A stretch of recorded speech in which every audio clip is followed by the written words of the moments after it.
Je n'ai plus de sentiments pour toi. Damn.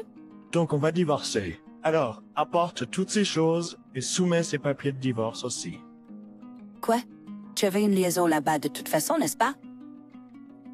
Comment ça? Qu'est-ce que tu racontes? Il n'y a pas de point à faire semblant de ne pas le savoir. J'ai même des photos comme preuve de ton infidélité. Je vois comment c'est. Donc c'est comme ça que tu essaies de m'enlever mes affaires, hein? Très bien, divorçons. Mais n'ose pas regretter ta décision, d'accord? Mon nom est Amélie. J'ai 32 ans et je travaille dans une entreprise. Je suis mariée à mon mari, Étienne, depuis 5 ans maintenant. Quand j'y pense, j'ai l'impression que ces 5 ans sont passés si vite. Mon mari et moi étions camarades de classe à l'université et nous nous sommes revus lorsque nous sommes sortis boire un verre lors d'une réunion après longtemps depuis que nous sommes devenus adultes. À ce moment-là, j'étais occupée avec le travail et je me sentais épuisée mentalement. Mon mari était très gentil avec moi et j'étais attirée par lui à cause de sa douceur et sa gentillesse. Nous avons commencé à nous voir plusieurs fois et avons commencé à sortir ensemble. Et après avoir fréquenté pendant environ 3 ans, nous avons fini par nous marier. Bien que cela faisait un moment que nous nous étions rencontrés, nous avons quand même apprécié notre vie de jeunes mariés et étions pleins de bonheur. Quand j'ai atteint la trentaine, j'ai été promue au travail et mon salaire a considérablement augmenté. Cela nous a permis d'être plus luxueux et nous avons passé beaucoup de bons moments ensemble en tant que couple, en faisant des voyages et en mangeant dans des restaurants chers. Je pensais que nous pourrions continuer à profiter de notre vie heureuse ensemble. Cependant, mon mari a commencé à agir étrangement. Il a été distant et froid. Je suis rentrée. Bienvenue à la maison. Oh, tu as travaillé tard aujourd'hui? Il semble que le dîner ne soit pas prêt. Ah, je suis rentré comme d'habitude. Je n'ai juste pas encore cuisiné. Je vois. Je ne vais plus cuisiner. Ben, Je veux dire, n'est-ce pas bizarre que je sois un homme, mais que je cuisine? qu'est-ce qui te prend ta go? Rien, j'ai juste remarqué quelque chose qui était clairement évident. J'ai même des photos comme preuve de ton infidélité. Tu vois comment c'est? C'est comme ça que tu essaies de me prendre mes affaires, hein?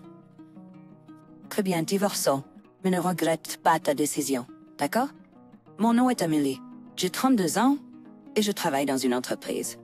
Je suis mariée à mon mari, Étienne, depuis 5 ans maintenant. Quand j'y pense, j'ai l'impression que ces 5 ans sont passés si vite. Mon mari et moi étions camarades de classe à l'université et nous nous sommes retrouvés lors d'une soirée après une longue période depuis que nous sommes devenus adultes. Et à ce moment-là, j'étais occupée avec le travail et j'étais épuisée mentalement. Mon mari était très gentil avec moi et j'étais attirée par lui à cause de sa douceur et de sa gentillesse. Nous avons commencé à nous voir plusieurs fois et avons commencé à sortir ensemble. Et après 3 ans de relation, nous nous sommes mariés. Bien que cela faisait un moment que nous nous étions rencontrés, nous avons toujours apprécié notre vie de jeunes mariés et étions pleins de bonheur. Quand j'ai atteint la trentaine, j'ai été promue au travail et mon salaire a considérablement augmenté. Cela nous a permis de vivre plus luxueusement et nous avons passé beaucoup de bons moments ensemble, en voyageant et en mangeant dans des restaurants chers. Je pensais que nous pourrions continuer à profiter de notre vie heureuse ensemble. Cependant, Molly a commencé étrangement. Il était distant et froid. Je suis rentrée à la maison. Bienvenue chez toi. Oh, tu as travaillé tard aujourd'hui? Il semble que le dîner ne soit pas prêt. Ah, je suis rentré comme d'habitude. Je n'ai juste pas encore préparé. Je vois.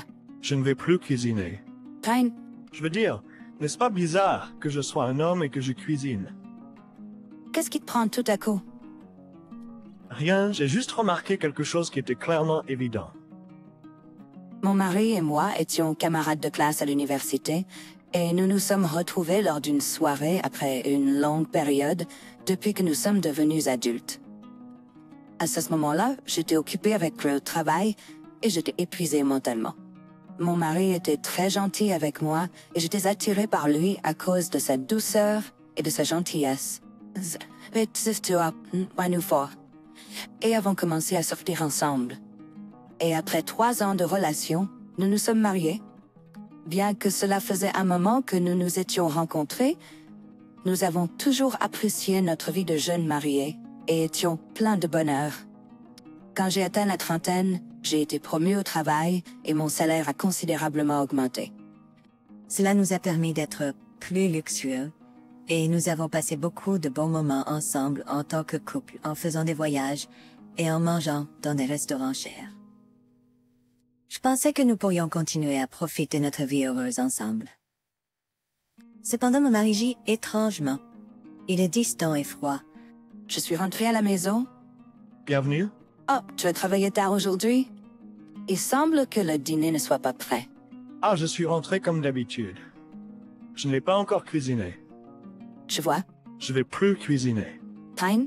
Je veux dire, n'est-ce pas étrange que je sois un homme, mais que je cuisine? Qu'est-ce qui te prend tout à coup? Rien. J'ai juste remarqué quelque chose qui était clairement évident. J'ai même des photos comme preuve que tu me trompes. Tu vois comment c'est? C'est comme ça que tu essaies de me prendre mes affaires, hein? Très bien, divorçons. Mais ne regrette pas ta décision, d'accord? Mon nom est Amélie. J'ai 32 ans et je travaille dans une entreprise. Je suis mariée à mon mari, Étienne, depuis 5 ans maintenant.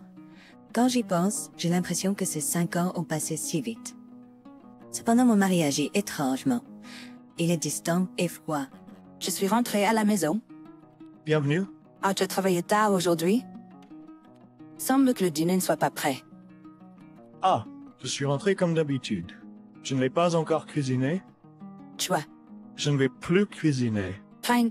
Je veux dire, n'est-ce pas étrange que je sois un homme, mais que je cuisine? Qu'est-ce qui te prend tout à coup? Rien, j'ai juste remarqué quelque chose qui était clairement évident. J'ai même des photos comme preuve que tu me trompes. I see how it is. So that's how you're trying to take away my things from me, huh? Fine, let's get a divorce.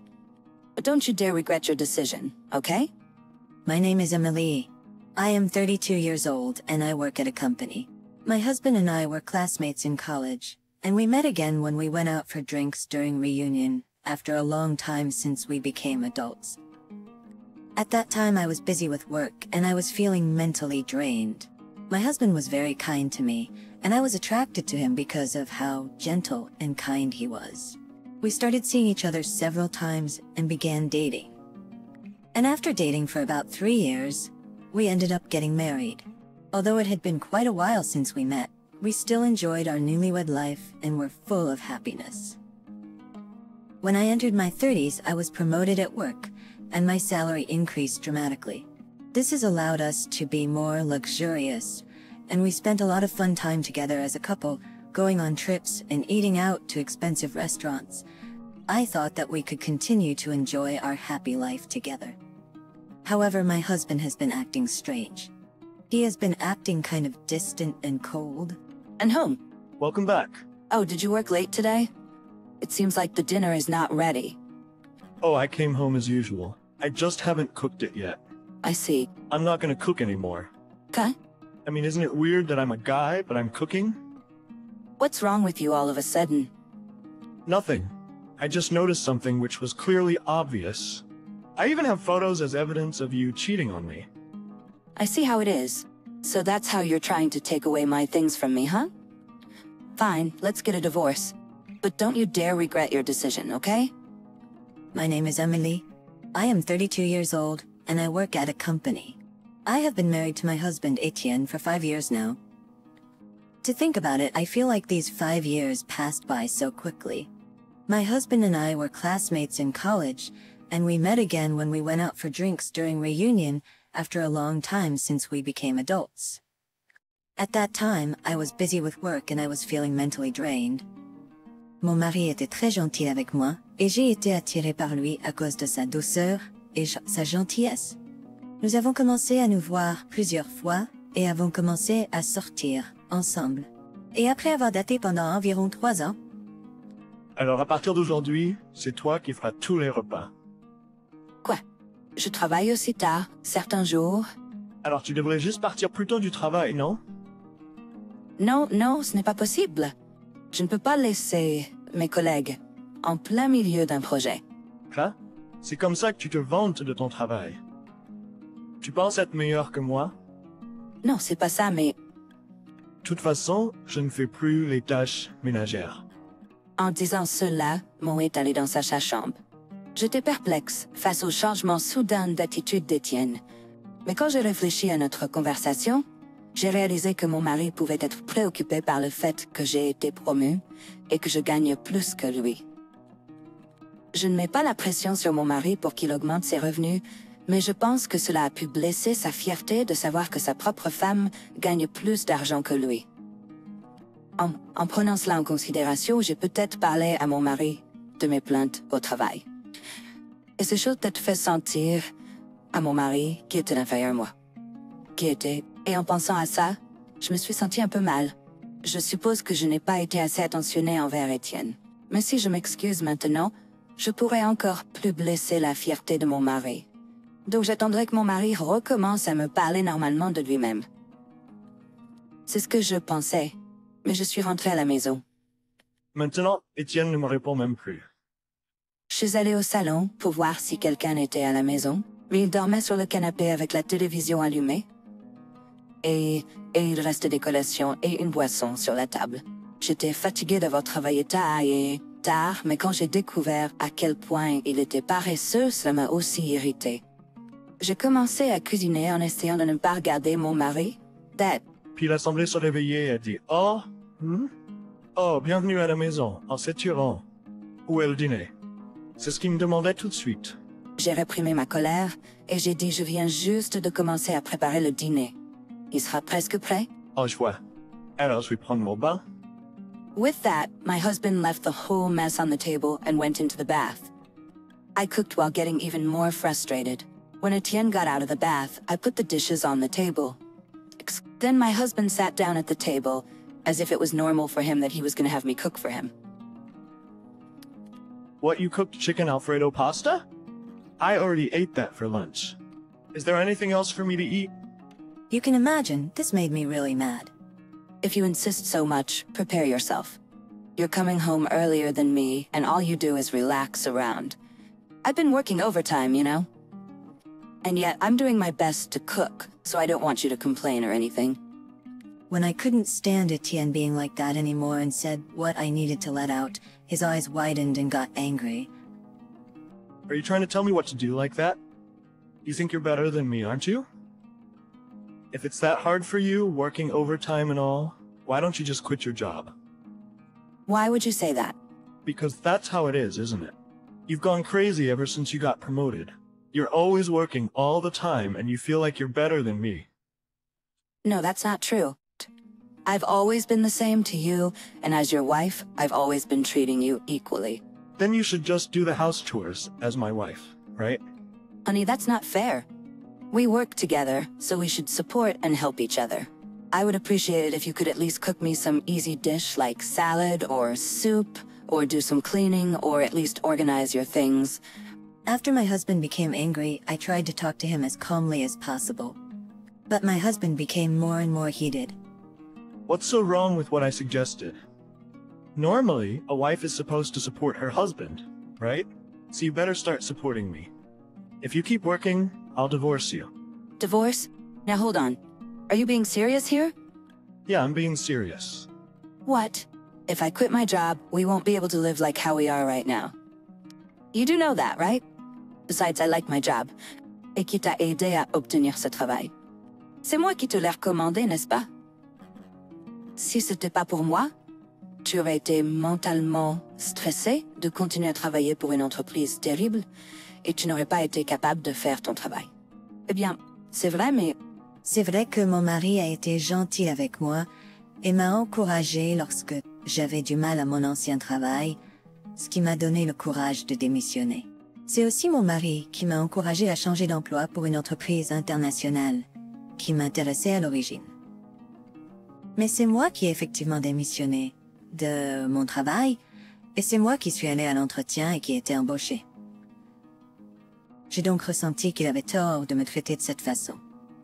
De plus, c'est un peu trop demander le divorce juste parce que je n'approuve pas. Parce que je n'obéis pas à mon mari, ou n'écoute pas Étienne. J'ai arrêté de me disputer, pensant que parler davantage ne ferait qu'empirer les choses. D'accord, j'ai peut-être été un peu trop loin. Je suis désolée. Mon mari semblait s'être un peu calmé, après que je me sois excusée. Bien, tu aurais dû le dire dès le début. Après ça, il a mangé son dîner, bu de la bière et est allé dans sa chambre. Depuis lors, mon mari me maltraite et essaie de me faire obéir comme s'il était le patron de cette maison. Je pense qu'il se défoule sur moi, parce que son travail ne va pas bien. Donc je vais être patiente jusqu'à ce qu'il se calme. Et en fait, j'étais prévue pour un long voyage d'affaires à l'étranger à partir de ce mois-ci. Eh bien, je vais y aller. Tu seras parti pour un an, n'est-ce pas? Bonne chance pour ta vie là-bas. Mon mari semblait s'être un peu calmé et m'a fait un sourire avant de me dire au revoir. J'étais contente de ne pas avoir fini par me disputer ici. Alors je suis partie à l'étranger, l'esprit tranquille. Le travail était plus chargé que je ne l'avais prévu, et je ne pouvais que lui envoyer occasionnellement des messages pour lui dire ce qui se passait. Même ainsi, il me disait des mots gentils, donc je ne me sentais pas anxieuse. Une année a passé en un clin d'œil, et je suis rentrée. J'avais hâte de voir mon mari pour la première fois depuis longtemps, alors j'ai immédiatement pris un taxi à l'aéroport et je suis rentrée chez moi. Des paysages familiers ont commencé à apparaître à travers la fenêtre de la voiture, et j'étais tellement excitée de rentrer chez moi après un certain temps. Je veux profiter de la nourriture et dormir confortablement dans mon lit chez moi. Alors que je pensais à ça, le taxi est enfin arrivé devant ma maison. J'ai payé le chauffeur, je suis sortie du taxi et j'ai marché vers la porte d'entrée. Mais alors j'ai vu quelque chose de vraiment choquant. Tyne, qu'est-ce que c'est que ça? Dans la cour avant, sur le chemin de la porte d'entrée, il y avait une pile de cartons. Et sur le dessus se trouvaient les papiers de divorce. Apparemment, tous mes biens étaient dans ces boîtes en carton. J'ai essayé d'entrer dans la maison, mais la porte d'entrée était déverrouillée. Mais je n'ai pas pu ouvrir la porte d'entrée. Non, la clé ne rentrait pas dans la serrure. Tyne, qu'est-ce que... La serrure a été changée? Avec Chouane, ouvre la porte. Puis, j'ai entendu la voix de mon mari larguer de l'autre côté de la porte. Oui? Hé, Étienne, qu'est-ce que ça veut dire? Ah, c'est toi, Amélie? C'est vrai, tu es rentrée aujourd'hui. Pourquoi tous mes affaires snellent dehors? Et en plus, avec ces pannes de divorce. Ah, c'est simple. Je n'ai plus de sentiments pour toi. Donc, nous allons divorcer? Alors, apporte toutes ces choses et soumets ces papiers de divorce aussi. Quoi? Pourquoi ferais-tu une chose pareille? Parce que tu peux très bien vivre seul, non? Donc je pense que tu seras mieux en étant célibataire. Et ça te dérange pas de divorcer comme ça? Non, ça me dérange pas du tout. En plus, tu m'as trahi après tout. Excuse-moi, que veux-tu dire? Tu avais une liaison là-bas de toute façon, n'est-ce pas? Comment ça? Qu'est-ce que tu racontes? Il n'y a pas de point à faire semblant de ne pas le savoir. J'ai même des photos comme preuve de ton infidélité. Mon mari m'a envoyé un message avec les photos comme preuve. C'était une photo de mon patron et moi en train de marcher alors que je tenais son bras. Je ne m'attendais pas à ce que tu ailles à l'étranger juste pour me tromper. Mon mari soupire à travers la porte d'entrée. Puisque tout cela arrive à cause de toi, je vais prendre cette maison. Je ne te donnerai rien, tricheur. Ouais, mais j'ai vu à travers cette photo et j'ai réalisé que c'était complètement faux. Tu vois comment ça on sait? Donc c'est comme ça que tu essaies de m'enlever mes affaires, hein? Très bien, alors divorçons?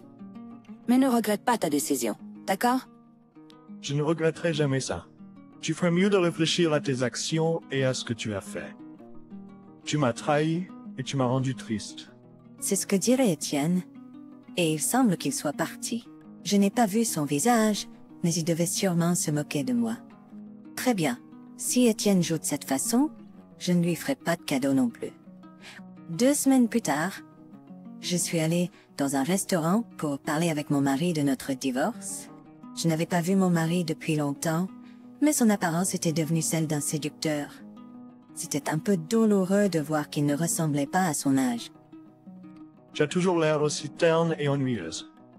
Tu es parti à l'étranger, mais t'as toujours l'air terne et ennuyeux comme ça, hein? J'ai ignoré le sarcasme de mon mari et je suis passée aux choses sérieuses. Alors, à propos de divorce. Attends une minute. Qui est le gars à côté de toi? Oh, c'est mon avocat qui m'aide. Fine? Et tu veux quoi? Mon mari était contrarié par l'apparence de mon avocat. Mais quand nous nous sommes tous assis, Étienne a commencé à dire ce qu'il voulait. Tu m'as trompé, et je prends cette maison et d'autres biens pour la pension alimentaire. Je suis assez généreux pour ne pas te demander beaucoup pour la pension alimentaire, non? De quoi tu parles? Je ne t'ai jamais trompé. Tu sais que j'ai des photos comme preuve que tu me trompais, non? Tu peux pas t'en sortir comme ça. Puis, j'ai soupiré, et j'ai commencé à dire ceci, parce que cette photo est fausse. Tu as combiné deux photos en une. Excuse-moi, Qu'est-ce que tu racontes? y a aucune chance que je fasse ça? Mon mari était assez évident, c'est pourquoi j'ai dit ça.